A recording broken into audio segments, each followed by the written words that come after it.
Welcome to the Connected Campus podcast, where we explore the ways that diverse professionals are working every day to optimize their efforts to recruit, retain, and graduate their students. Hello, everyone, and welcome to this episode of the Connected Campus podcast. This is episode number 12, a rebroadcast episode with Rob Henderson. So great conversation exploring the ways that you have to kind of go into a lot of intentionality, coordinating across campus to create streamlined technology systems. So really awesome perspectives that Rob shares that I think are just really evergreen in this rebroadcast episode. So this will be one of the last rebroadcast episodes that we've kind of cushioned our launch here with. So you'll be hearing more from me in the coming weeks. So get excited for that. Get some awesome conversations happening that I'm kind of getting on the shelf to release in the coming weeks. So just appreciate everybody's support and for checking out this episode number 12 with Rob Henderson. I've been with the University of Pacific for about 20 years now.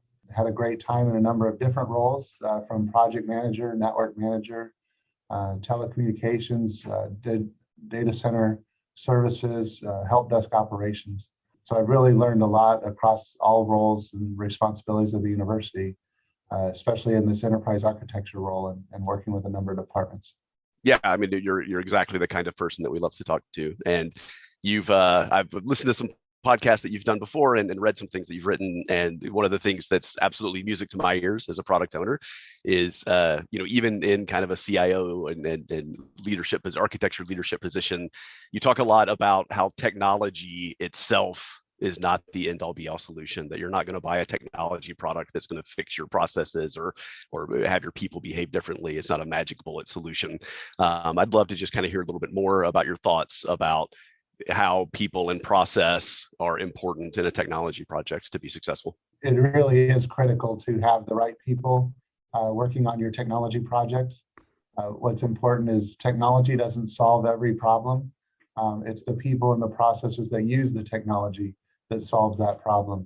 Technology is not going to add value if it sits on a shelf, doesn't get used, or has a poor user experience. And so it's very important that we look at how is that technology going to be used, not only within the department that's acquiring the product, but also the departments that will receive the benefits or the data from the technology. What we want to do is be sure that the value to the university is realized across multiple departments and not just installed in a silo situation. Yeah, I think one of the things we definitely see, especially in ed tech, it's true in other industries as well, but it's especially true in ed tech, where folks like yourself that are making a lot of the evaluations and the purchasing decisions aren't the people that are necessarily the end users of the product once it gets installed. So I'm curious, how do you try and involve those end users in the process? At what point in the process do you tend to bring them in, and how do they participate in your evaluation so they feel like they're involved in the selection of the software? Sure. What I like to do is start with a big whiteboard and actually sit down with the subject matter experts and ask them, how does the current process work today? And what are some of the challenges they're having with the process? And we document those processes with the subject matter experts from the department. Then we put that into a Visio type of document and start socializing that with other peers of that individual. With that peer input, we then have a clearer understanding of the actual process that's used at the university. And oftentimes everyone learns from that effort. Through attrition, we've lost some staff and we've been able to rehire folks, but they may not have been clear as to the entire process or the impacts of their tasks on that process. And so this definitely identifies and supports clearly defined roles and responsibilities across a number of departments. The other thing I've been able to do is ask students to consider the process. And so if you're talking about an admissions process or something with the health center or housing, you can sit down with a student and say, how was your housing experience? And so it's very important that we look at getting the students' input from that process as well. We ask them what are their challenges with the technology that they were executing against. So that's all important stuff. Yeah, I'm curious. So I definitely want to loop back to involving people in the process and mapping out the processes. But one of the things as a product owner, I spend a lot of time with people that come to me with a solution. Like the conversation starts with, hey, can you install this piece of software, or can you add this feature that does exactly this thing? And so a big part of my job is, okay, let's take a couple of steps back and let's talk about what problem you're trying to solve. Instead of jumping straight to a solution, let's get to understand the problem a little bit better, so that there may be a better solution. We may already have a solution in place that meets your needs that you might not be aware of. And so it sounds like, from what you were just describing, you have a focus as well on understanding the current process and the problems with it, and then you start thinking about how to solve it. I'm curious if you too see people sort of come to you that, I read an article or I saw something somewhere on a website that this looks like a cool piece of software. Can we install that and try that? And you have to kind of walk back a little bit and figure out what they're trying to actually accomplish. Exactly. I get those calls all the time. And that's fine. That means we're having open dialogue and building relationships with folks, and that they're thinking of creative ways to improve the students' experience, improve retention at the university, those sorts of things. So it very much is a critical step in the process to getting new technology deployed at a university. What I like to do, though, is ask them the tough questions. And to your point, what are their outcomes? How will it add value to the university?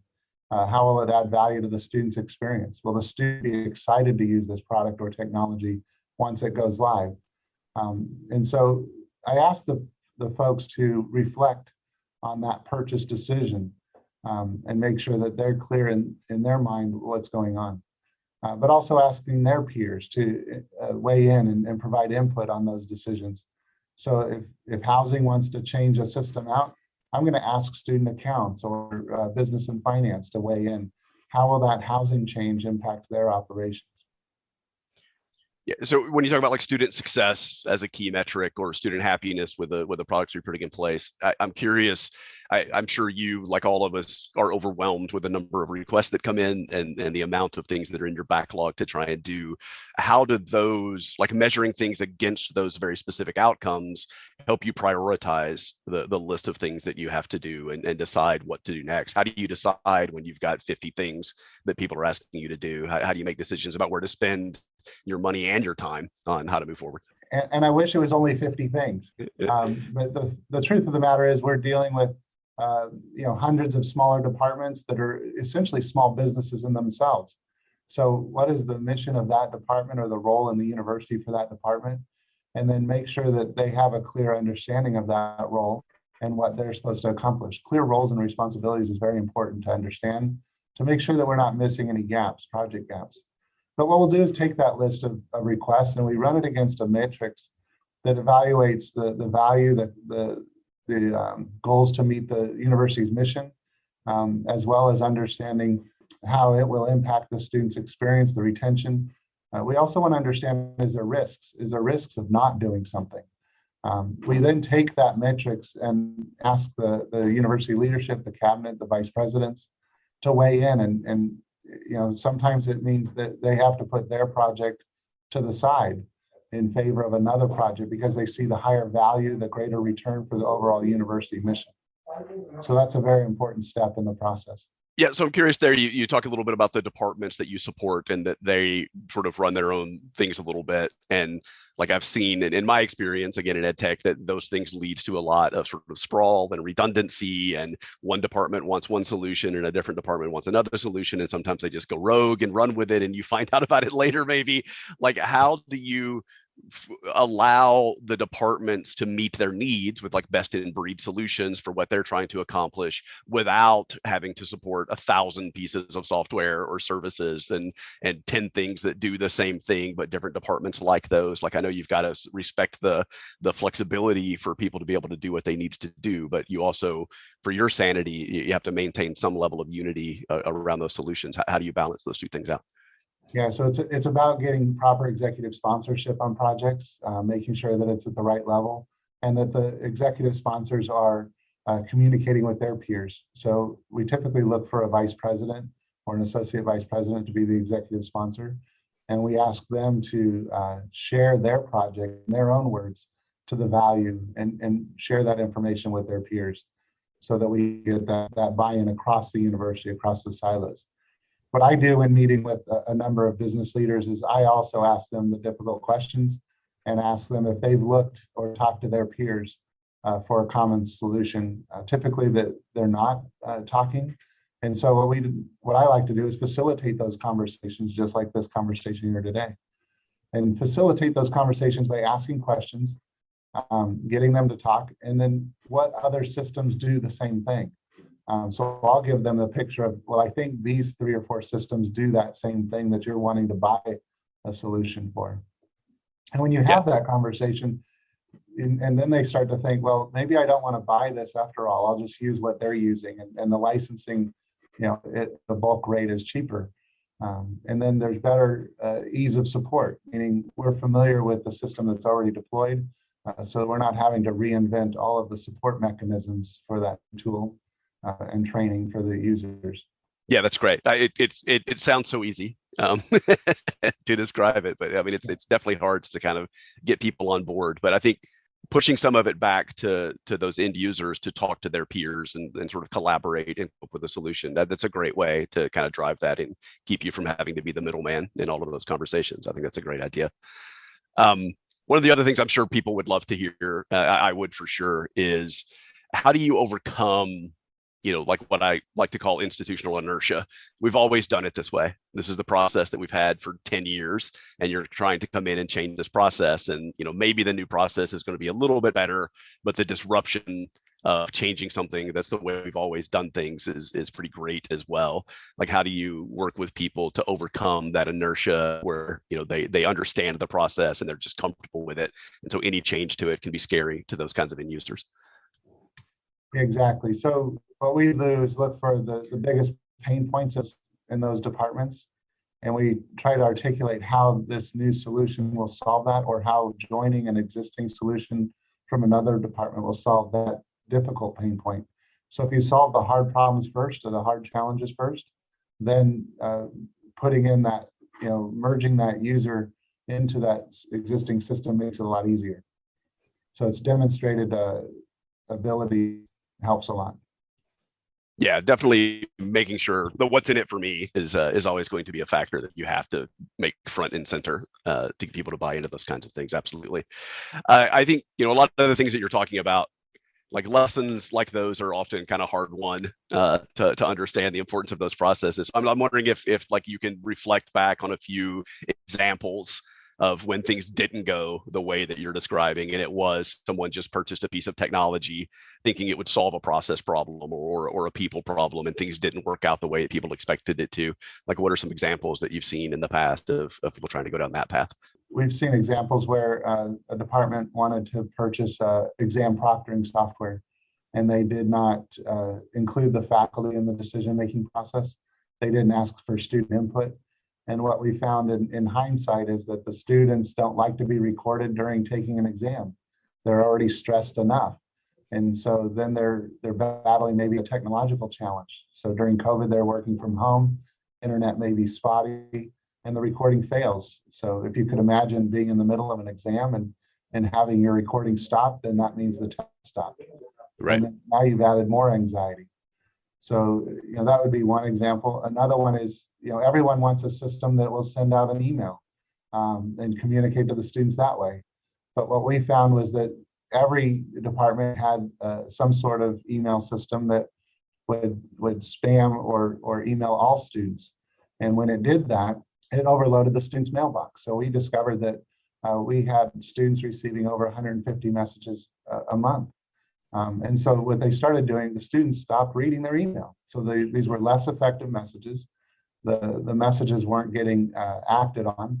And we found that some students missed their financial aid notifications to complete a task or whatnot. And they were at risk of losing their financial aid. So everyone means well to communicate or over communicate with students, but you have a university with 30 or 40 departments trying to email the same student. It's overwhelming on their side, on the receiving end. So I've spent a lot of time just educating folks on the value of bulk email systems, but also the risks of using them. Yeah, I think that's great. That signal to noise ratio is something that's so important to get right with the students. And again, as everyone is siloed. I guess it's the classic like high school. Each teacher thinks they're the only one giving homework, right? And so they give you plenty of homework, and they don't think about what everybody else has been giving you. And so if a department feels like they're the ones that are messaging you, they're ignoring the other 10 departments that are also messaging you with all of those things. I think that's a great example of how you have to coordinate across departments. And I'm curious too, in your position, oftentimes, those kinds of conversations about how you manage signal to noise ratio, for example, and how you send out mass emails, you're coming to that from a position of influence and not a position of authority in a lot of cases. So you don't have direct responsibility. You can't order someone to stop doing something and it'll take hold. And so you have to sort of convince people to behave in a certain way and use your influence. Like, what's your strategy typically for leading by influence in an educational department? What I like to do is meet with folks on a regular basis. For example, I meet with an admissions person almost weekly, maybe every other week. So we chat about everything that's going on, the challenges and whatnot. And then when those difficult conversations come up, we've already built that relationship, and we have a trust and respect, a mutual respect for the challenges they have. They understand the challenges IT is working within. So when we have to have that tough conversation, that mutual respect goes a long way to keeping the conversation calm, reducing the anxiety, and to your point, we can't be dictating what's going to happen, but that we come to a common understanding through compromise. Yeah, like trust is so key in all of those relationships. Just having that mutual respect and trust, so that people do believe what you have to say and trust your motivations. And I think if people see enough times that things work out well for them, if they kind of go that direction, then I think that you earn that trust over time. And so you have to select your projects, especially your early projects. Be selective and make sure you're going to get wins, because that's what gets people on your side is when they see those kinds of things come through. It sounds like you've done a really great job at that for sure. Absolutely. So I'm curious, obviously COVID is a big topic of conversation. You mentioned it a few minutes ago, and a lot of how people talk about COVID is it accelerating technology projects, right? And remote learning and things that may have been on the back burner or were kind of on the roadmap but hadn't been prioritized yet suddenly became prioritized to kind of get these things done and to move quickly. I wonder if you're seeing either at your institution or with your peers that people don't have the time to make the kinds of decisions that we're talking about and go through this process and do the selection process and involve everyone the way that you would like to do it, because COVID has shrunk that timeline so much to get these things in place. And do you think a lot of these decisions will need to be revisited down the road because they didn't go through that process? I'm just curious kind of what you're seeing in your department and also with your peers out there. Sure, absolutely. And we're not different than other universities. We did see a large influx of project requests that were labeled a COVID-related improvement. And so for our university, though, we believe in a high-touch, in-person service, educational service to the students. And so with that, we now have all our students back in campus. And because of what we learned during COVID, we're now taking advantage of that. Where the students have higher expectations for connectedness to the faculty. They want a greater or increased response rate. So the faculty to student interactions are much higher today than they were pre-COVID. And that would have taken us years to implement. Also, students are expecting video conferencing availability, because even though we're pseudo out of COVID, and in person, we still have students that are quarantined, but they still need to complete their educational goals, and we need to support them. Students are also asking us to record all of the classes now. So long gone are the days where each student had their own recorder, and if you took good notes and had a good recorder, you were in luck. Now we're doing it, at the classroom level, and so all the students are getting access to the same recorded content, which is very important. This greater access then ultimately yields in a better student's experience, better student outcomes to completing their degree or their program on time. Yeah, that's excellent. Like I love hearing where it's been successful in accelerating these projects that you've wanted to do for a while. I am also curious. You sort of hinted at it a little bit there. Like, are you seeing people tag these project requests with like COVID related improvements for their pet projects that they've been sitting on for 5 years and kind of wanting to get done, and they see COVID as an opportunity to kind of sneak something across the finish line because it has the priority right now? Are you seeing people like leveraging that? The COVID name to push things through? Absolutely. And I'll say I'm guilty of it as well. Being an architect, you always have that bigger vision of making dramatic changes. One that we've been working on during the COVID period is the whole notion of telecom changes. Gone are the days where I need to pick up a phone and dial an extension number.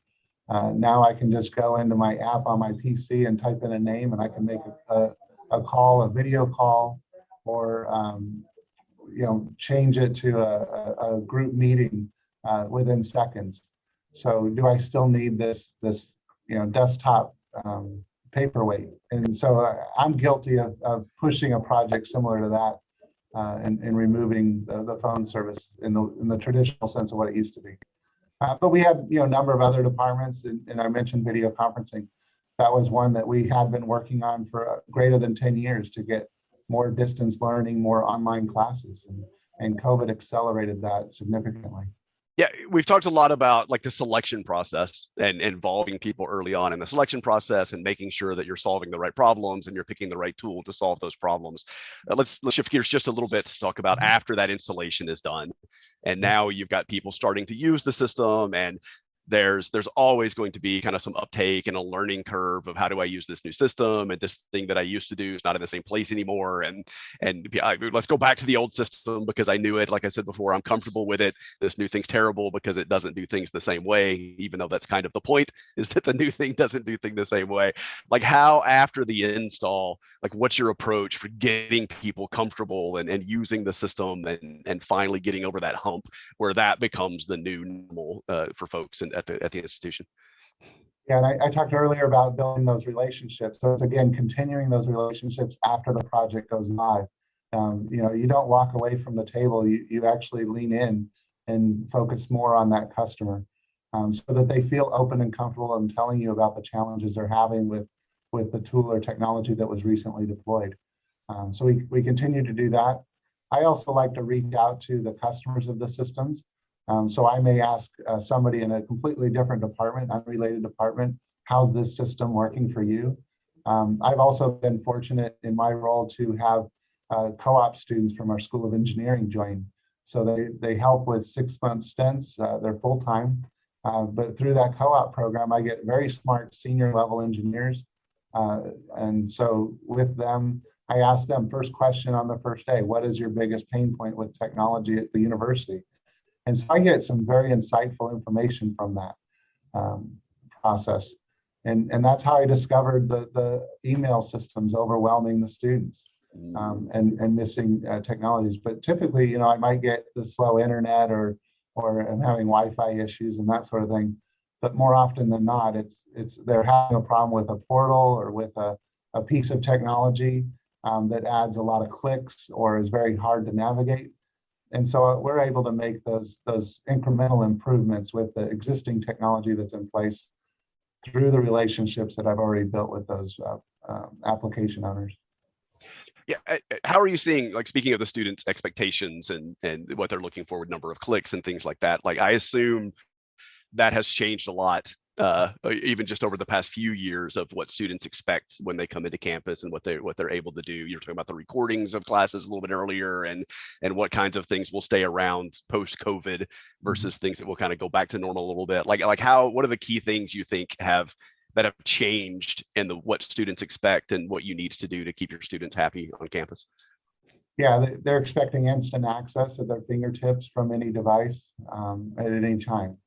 They're also expecting access to resources. And so gone are the 8 to 5 traditional schedules. We've incorporated 24/7 support for technology services. And that's really gone a long ways to keeping the students productive in their classroom learning. They expect their grades to be posted quicker. from students' assignments, and they're expecting that feedback quicker. And so through that, we've had to incorporate additional chat technologies that make or enable the faculty to be more connected with the students anytime, anywhere. Some of the technologies that are available, publicly available, also include presence availability. So if their calendar is open, I can book an appointment on their calendar and have a quick meeting. So long gone are the days of office hours or your traditional office hours. Everyone is connected on the same team to get the students through to graduation. Yeah, that sounds amazing. Like that's a great experience as a student. I would certainly appreciate you doing what you're doing there to kind of drive those things forward. I think I'm sure everyone appreciates it the same way. What is your mechanism typically? So you mentioned some of the students that are coming in and helping you out, and obviously you can pick their brains and kind of get an idea of what their pain points are, and they can then participate in helping solve those problems, which is a great program for sure. What other ways do you involve student input? How do you get out and sort of get input from the students on the campus? Like that can be a difficult thing to do for an IT department a lot of times. So I'm curious, what mechanisms do you use to actually gather that feedback? Sure. Many IT departments staff their help desk with students, or you reach out to the business leader of another organization like admissions. They use a number of students.